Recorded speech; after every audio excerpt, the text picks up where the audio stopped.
Well, good afternoon, you guys. It's Chris from 1StrongHome, home to Homestead in 100 days.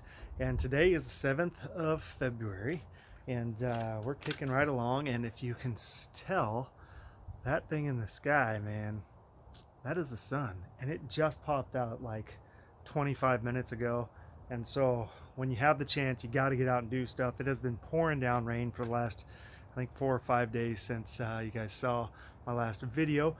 Today we're going to be putting in some fence posts, so I'm going to go get set up for that, not just have you drag along for the whole time. We'll try and do some faster videoing, but I'll show you what we got going. So we had that kind of welded wire no climb fence that we're doing for the front of the property.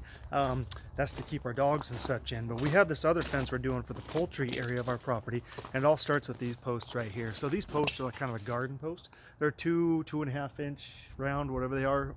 Excuse me. These are 8-footers, so we're going to end up having about a 5.5 6 foot fence in the back. We have a Titan gas powered fence post pounder that I picked up on the marketplace a few months ago, and those things are fantastic. If you ever had to use a T-post pounder, the handheld ones, I put in a lot of those, and by the time you're done doing 20 or so fence posts, your shoulders are beat the next day, and your forearms and everything that takes that vibration and jolt. So these pounders, they kind of look like a weed whacker motor, and it just uses that compression and it goes thunk, thunk, thunk, thunk, thunk, thunk, thunk, thunk, thunk.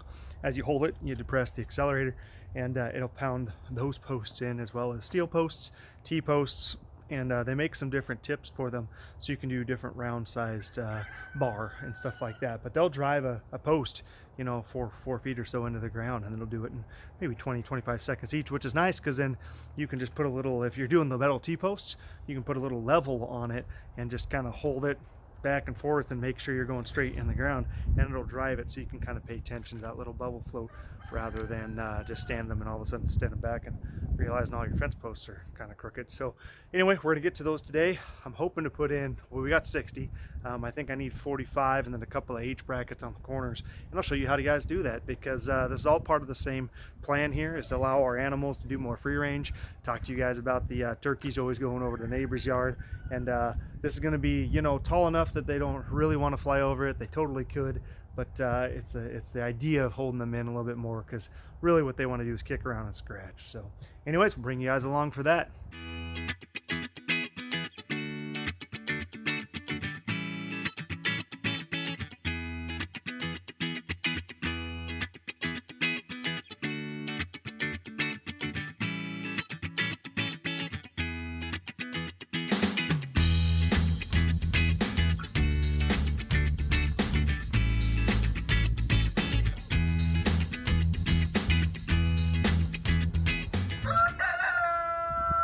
Hey guys, I'll show you this. This is a cool little tool. This is that fence post pounder I was talking to you about. So anyway, it's just a little 4-stroke motor, and the pipe or the tube of the bar goes inside this. That piston inside pounds up and down, and you just hold on to it just like that, and put it over the top, and you'll see me pound these things straight in. It's a pretty cool tool. It's worth a couple of dollars that I found it for on the old marketplace. So anyway, if you're pounding T-posts or round posts or bar, that's a pretty handy tool, tell you what, and it'll change your fence post driving life, that's for sure.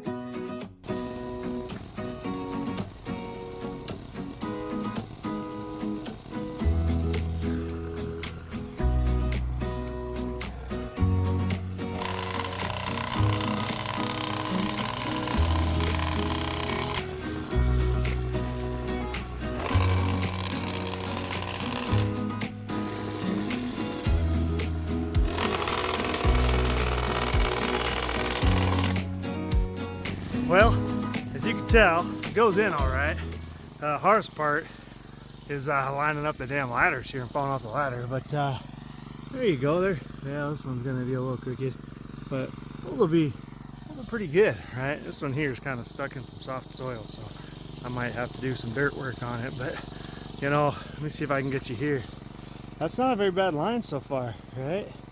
And you just kind of got to get them plumb and go, and hope you don't fall off the damn ladder. All right, guys, well, here we go. So I got these posts in. It's kind of look kind of straight, right?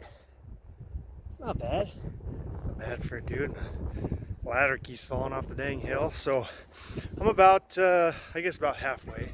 Of course, I got to run, get the kids from school, and do all the other things other than just the farm stuff. So we'll see if it's still not raining by the time I get back. But anyways, that's what we got for this part of the day. Stay tuned. We'll show you the rest as we go. Ha! There it is. Life on the farm. All right, guys. Well, seeing the end of the day, it did pour down rain, but then, gosh, it's sunny again. It's beautiful. So I got a little bit more done. So anyway, I'll show you where we're at. I still got some to do between this fir tree and to that corner, but I got this done. So there's my corner post from the edge of that fir coming up this property line between us and John and Tracy. And this is going to be the big one here. Keeps the turkeys in our side of the yard. But anyway, turned out pretty good. My final corner here, that'll allow me to put tension on that thing. And I don't know, that's pretty straight. You know, pretty straight for some guy who doesn't really know what he's doing. Half falling off a ladder all the time.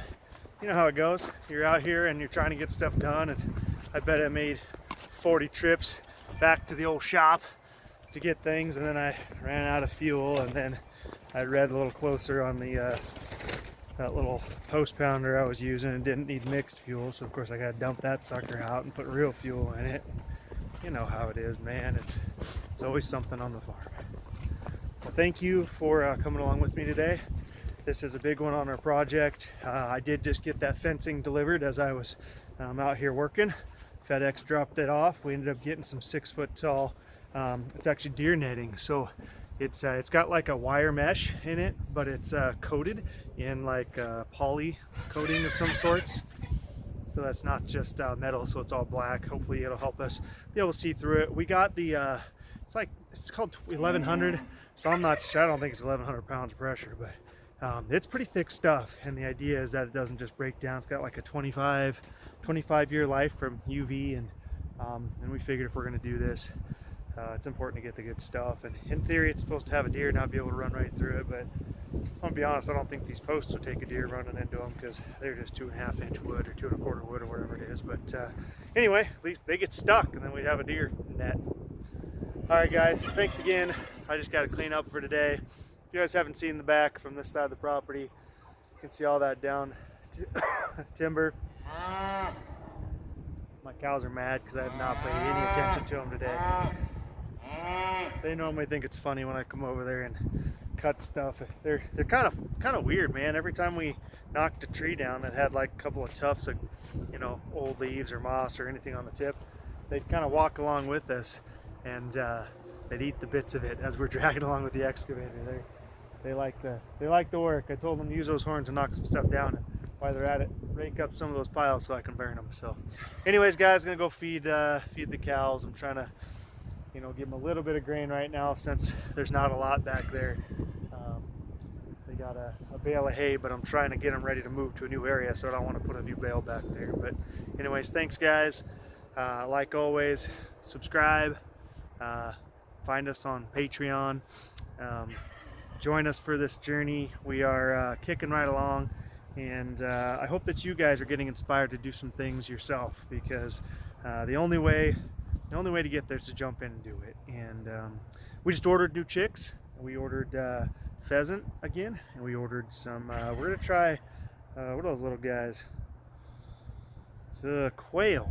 Yeah, so we're gonna try quail. We were reading up on quail eggs, and man, those things are like, they're young by the time they're ready to lay new eggs. I think it's only like 6 or 8 weeks old, and they're ready to lay, and pretty amazing little animal. So anyways, we're gonna try those out as well this year, along with our fryer chickens. They're on their way too, and we'll show you those as they get on the farm. But we're gearing up. We're almost halfway through, right? So here we go. Thanks for joining us. Have a great day.